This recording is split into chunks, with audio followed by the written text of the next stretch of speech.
रीवा जिले के सिरमौर से एक बड़ी खबर सामने आई है, जहां सिरमौर के सैकड़ों आदिवासियों ने अपनी जमीन बचाने को लेकर जेल भरो आंदोलन के तहत कलेक्टर से मिलने पैदल यात्रा की शुरुआत कर दी। दरअसल रीवा जिले के सिरमौर कस्बा अंतर्गत बरदहा घाटी के पास स्थित वार्ड क्रमांक 5 में रहने वाले 300 से अधिक आदिवासी परिवार के लोगों ने शासन प्रशासन से अपनी प्रमुख मांगों को रखने जेल भरो आंदोलन का रास्ता इख्तियार कर लिया है। सिरमौर नगर के वार्ड क्रमांक 5 जहां सरकारी जमीन है, उसमें 300 से अधिक आदिवासी परिवार जो भूमिहीन है वो रहते हैं। 3 वर्षों से अधिक का समय यह परिवार यहाँ से रह रहा। बिरसा मुंडा विचार मंच के प्रदेश अध्यक्ष विष्णुकांत कुशवाहा के नेतृत्व में यह आदिवासी समुदाय पैदल मार्च कर रीवा कलेक्टर कार्यालय पहुंचकर अपनी बात रखी। मीडिया से बातचीत करते हुए बिरसा मुंडा विचार मंच के राष्ट्रीय अध्यक्ष देवेंद्र सिंह एवं प्रदेश अध्यक्ष विष्णुकांत कुशवाहा ने क्या कुछ कहा है वह भी आपको देखिए। आपसे जानना चाहेंगे कि आज जो ये जेल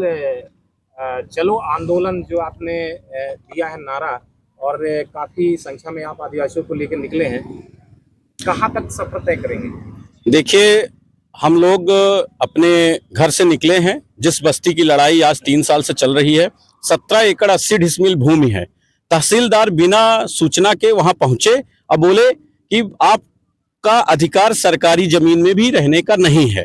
तो मैं तहसीलदार से ये एक सवाल पूछता हूं कि भाई, इस रीवा जिले में आधा रीवा शहर शासकीय में बसा है। आप अगर इतने सूरवीर हैं, जाइए मंत्री जी का बाउंड्री और मंत्री जी का घर गिराइए। मंत्री जी की बाउंड्री सरकारी में बसी है, आधा महिया सरकारी में बसा है। अगर आप इतने बड़े अधिकारी हैं तो एक आप काम वहां करिए, हम लोग अपनी बस्ती खाली कर देंगे। पहली बात। दूसरी बात, कोई भी प्रशासनिक अधिकारी यहाँ आता है तो सबसे पहले धमकी देता है कि मुकदमा कायम कर देंगे, जेल भेज देंगे। तो हम लोग अपने स्वेच्छा से जेल जा रहे हैं। सभी लोग जेल को तैयार हैं। हम लोग सब अपनी स्वेच्छा से जेल जा रहे हैं।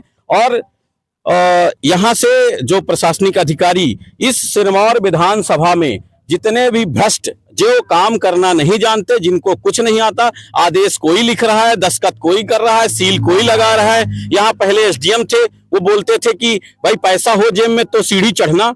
ऐसे ऐसे तहसीलदार आए कि रात में 10 बजे पट्टा कर देते हैं लोगों का। 2 भाइयों का विवाद है तो एक भाई से 25 मांगा जाता है, एक से 50 मांगा जाता है, फिर सेटलमेंट किया जाता है। तो सिरमौर भ्रष्टाचार का गढ़ बन गया है। और यहाँ के जो जनप्रतिनिधि हैं, 4.5 साल वो आते नहीं है क्षेत्र में, और 6 महीने में अंतिम में फ्री फंड का जीत लेते तो उनको कोई फर्क भी नहीं पड़ता है। उनका कहना है मेरा इससे कोई लेना देना नहीं, मेरे पास लाडली योजना है, मेरे पास ईवीएम है, हम तो चुनाव जीत ही लेंगे। तो उनको कोई फर्क नहीं पड़ता है। तो यहाँ के जो प्रशासनिक अधिकारी हैं, उनको हम लोग बताना चाहते हैं कि भाई, नियम से, कानून से, संविधान से चलोगे तो ठीक है, नहीं तो हम लोग अपने आप से ये शहर और ये गांव, ये धरती सब छोड़ के हम लोग खुद जेल चले जाएंगे। ये बिरसा मुंडा के नेतृत्व में जो है वो सैकड़ों आदिवासी जो है जमीन बचाने के लिए जेल भरो आंदोलन के लिए एक तरह से रास्ता तैयार कर लिए हैं। क्या है पूरा मामला, और ये काफिला कहाँ के लिए निकला है? ये काफिला रीवा के लिए निकला है। पिछले 7-8 वर्षों से बिरसा मुंडा विचार मंच आदिवासियों के हित के संरक्षण के लिए, आदिवासियों के प्रगति के लिए, आदिवासियों की उन्नति के लिए काम कर रहा है। लेकिन इस बीच में जहां भी आदिवासियों समाज के साथ, गरीबों के साथ अन्याय होता है, बिरसा मुंडा विचार मंच आवाज उठाता है। आप लोगों ने देखा होगा धनपत कोल का मामला, जो 70-80 साल से जिस जमीन पर रह रहा है, वो जमीन दूसरे के नाम बिक्री और नामांतरित दोनों कर दी गई। फिर एक गणेश साकेत का मामला है, उसकी दुकान सिरमौर नगर पालिका क्षेत्र में है, 17 नंबर दुकान आवंटित है। उससे पैसा मांगा गया कि दुकान का वो जमा करो, तो उसने कहा कि दुकान पहले मेरे नाम कराई जाए, दुकान का कब्जा मुझे दिलाया जाए तो मैं पैसा जमा करता हूं। तो उसकी फाइल गायब हो गई। तो इस ढंग के अत्याचार ये पिछले 3 वर्ष से आदिवासी उस सरकारी जमीन में रह रहे हैं। और 3 साल से हम लोग लगातार हर फोरम में मांग उठाते रहे हैं, लेकिन आज तक जो है तो उस पर कार्रवाई नहीं हुई। हमारे प्रदेश अध्यक्ष को हर समय धमकी दी जाती है शासकीय अधिकारियों के द्वारा कि हम बंद कर देंगे, हम तुम्हें उठा के बंद कर देंगे, हम झूठे मुकदमे में फंसा देंगे।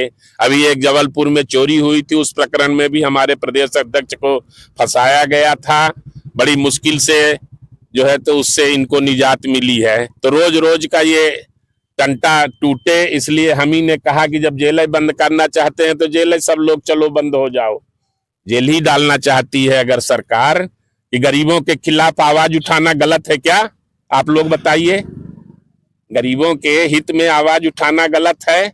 मैं आप लोगों के माध्यम से पूरे रीवा जिले के जितने भी समाज सेवी हैं, जितने भी गरीबों के शुभचिंतक हैं, जो गरीबों के हितैषी हैं, वो इस आंदोलन में जुड़े और जहां भी गरीबों के साथ जुल्म हो, बिरसा मुंडा हर जगह उनके साथ खड़ा मिलेगा, उनकी आवाज को कंधे से कंधा मिला के और पूर्ण करने का प्रयास करेगा। आज आप एसडीएम मैडम से भी मिलने गए थे, तो वो क्या मिली इस मुद्दे को लेके? क्या वो कितना गंभीर है प्रशासन?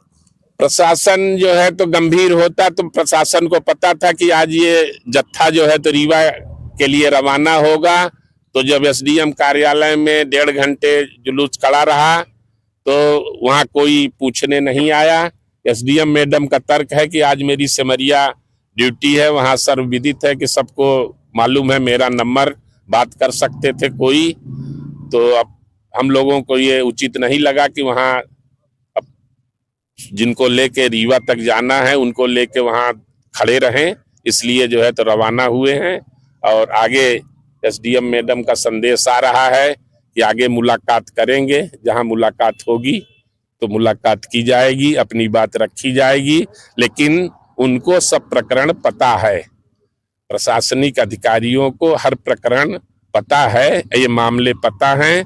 अब उसका निपटारा कैसे करेंगे ये अपन लोग देखेंगे कि हमको न्याय मिलना है और हमारा कोई ना शासन से कोई व्यक्तिगत कोई किसी के प्रति अपना आक्षेप नहीं है।